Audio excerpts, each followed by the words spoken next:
সেই কবে থেকে তালের বড়া খাবার জন্য আমার প্রাণটা আকুপাকু করছে, কিন্তু দুঃখের বিষয় আমরা ওসব রান্না করতে জানি না। তোমরা কয়েকটা তাল আমাকে দাও, আমি বাড়ি থেকে ভালো ভালো খাবার রান্না করে এনে তোমাদের খাওয়াবো। ঠিক আছে, তোর যে কটা তাল প্রয়োজন সব নিয়ে যা, কিন্তু আগামীকাল রাতেই আমাদের তালের বড়া খাওয়াতে হবে। আর যদি না খাওয়াতে পারিস তবে আমরা দুজন মিলে তোর রক্ত খাবো। ঠিক আছে ঠিক আছে, তাই হবে। গিন্নি, ও গিন্নি, আরে তাড়াতাড়ি এসো, দরজাটা খোলো আর দেখো তোমার জন্য কি এনেছি। দেখো, এসো ভেতরে এসো। ও মা, তোমার হাতে এত সুন্দর পাকা তাল কোথায় পেলে গো? আমাদের এখানে যে এত ভালো কুচকুচে তাল পাওয়া যায় না। যাই যাই, পাওয়া যায় গিন্নি, ওই ডাইনির বাগানে সব পাওয়া যায়, বুঝলে। ঠাট্টা ও মা, এ কি বলছো? রাত বিরেতে এসব কি ঠাট্টা করছো গো? নয় গো গিন্নি, ঠাট্টা নয়, এই যে সত্যি।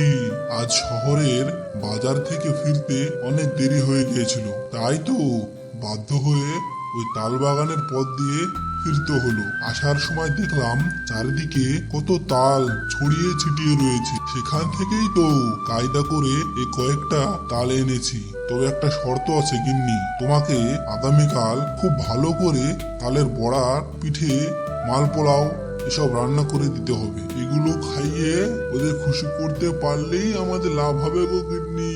হ্যাঁ গো, কাজটা কি ঠিক হলো?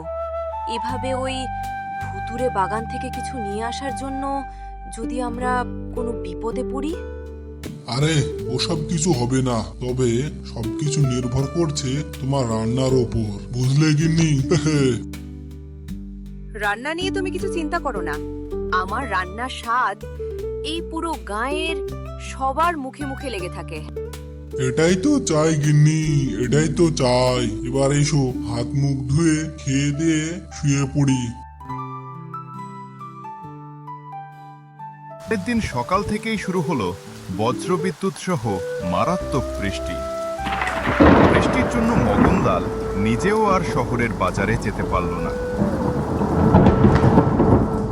এই ঝড়বাদলের মধ্যে তুমি ওই ডাইনিদের কাছে যাবে কি করে?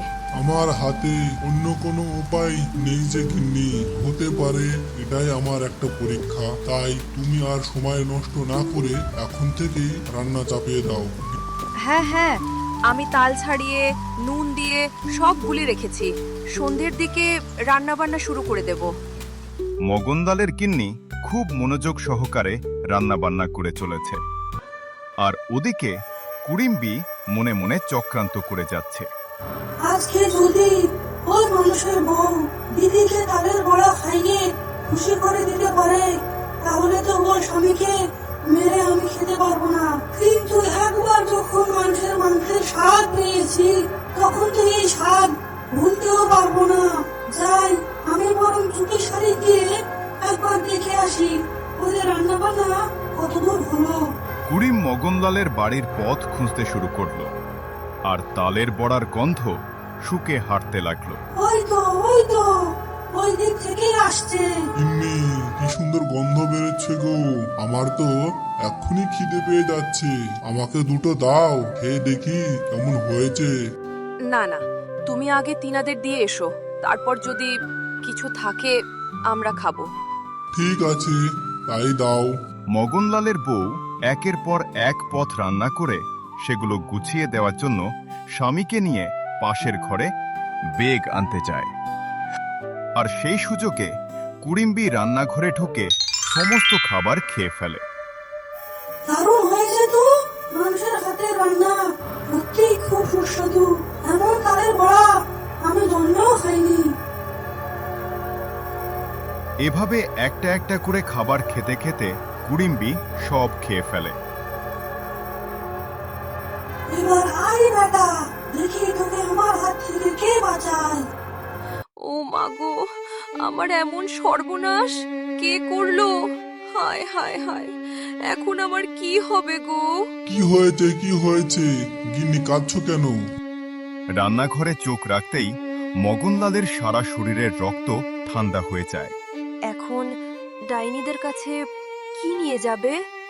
হায় হায় হায়, ওই কি সর্বনাশ হলো আমার। আমি এই জন্যই তোমাকে বারবার করে সাবধান করেছিলাম, অতিলোভ করো না। ওদের সাথে মানুষেরা কখনো ছলনায় পেরে উঠতে পারে না। না না গিন্নি, আমি কখনো হারতে শিখিনি। ওঠো গিন্নি ওঠো, আমরা আজ রাতে এখান থেকে পালিয়ে যাব।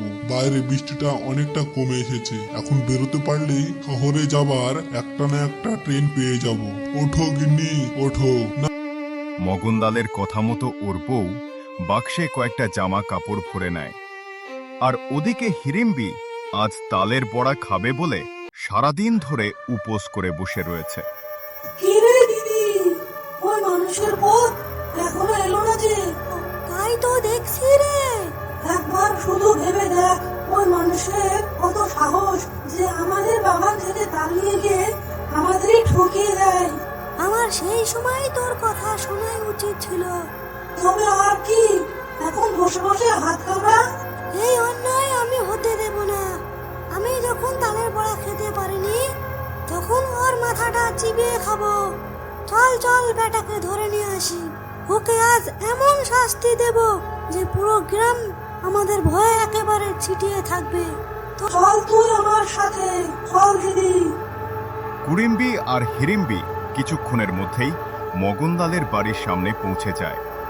আর ওরা তখন বাড়ি থেকে পালাবার জন্য বেরিয়ে পড়েছিল। ওই দেখ দিদি, আমাদের চোখে ধুলো দিয়ে পালানো হচ্ছে। তোর রক্ত দিয়ে বড়া ভেজে খাবো রে হতচ্ছাড়া। আর আমাদের বাগানের মাটিতে তোর হাড়গোড় দিয়ে সার বানাবো। না না, দয়া করে ওকে মেরো না। আমি সত্যি তালের বড়া করেছিলাম, কিন্তু কেউ যেন সব বড়া খেয়ে গেছে। ওকে মেরো না, ওকে ছেড়ে দাও। হ্যাঁ দিদি, ভালো করে শুকিয়ে দেখ, চারিদিকে কিন্তু বড়ার গন্ধ বেরোচ্ছে। তার মানে আমাদের না দিয়ে সব নিজেরাই সাটিয়েছে। না না, বিশ্বাস করো, তোমাদের তাল প্রথমে তোমাদেরকেই খাওয়াতে চেয়েছিলাম। সত্যি বলছি, আমাকে মেরো না, আমাকে ছেড়ে দাও। শেষবারের মতন একটা সুযোগ দাও। মায়ার ফাঁকে বাঁধা জীবন আমার কাছে আয়, সব কটাকে বশ করে দে যারা বাধা হয়ে দাঁড়ায়। সঙ্গে সঙ্গে মগনলালের স্ত্রীর চারিদিকে একটা বলয় সৃষ্টি হয়। আমাকে যেতে দাও, আমাকে ছেড়ে দাও, আমাকে যেতে দাও। ধর ওর গলাটা ধর, আমি ওর মুন্ডটা কেটে ঘিলু বানিয়ে খাবো। আমি ওর বুকের কলার ভেঙে মাংস খাবো। কুড়ুম্বি হাতের নখ দিয়ে মগনলালের মুন্ডুটা ছিঁড়ে ফেলে। এটা কার কাছে ঝুলিয়ে রাখবো। মগনলালের বউয়ের চোখের সামনে কুড়িম্বি আর হিড়িম্বি মগনলালের হাত পা মুন্ডু মুড়িয়ে খেতে শুরু করে। কান ফাটা চিৎকার আর রক্তের স্রোতে রাতটা যেন কেঁপে ওঠে।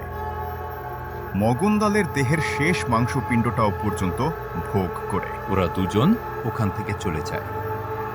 ধীরে ধীরে মগনলালের বউয়ের চারপাশ থেকে ওই অদৃশ্য বলয় আস্তে আস্তে মিশে যায়। কিন্তু ততক্ষণে সব কিছু শেষ হয়ে গেছে। আমাকে ছেড়ে দাও, ছেড়ে দাও। এ কি হলো আমার? কি হলো? আ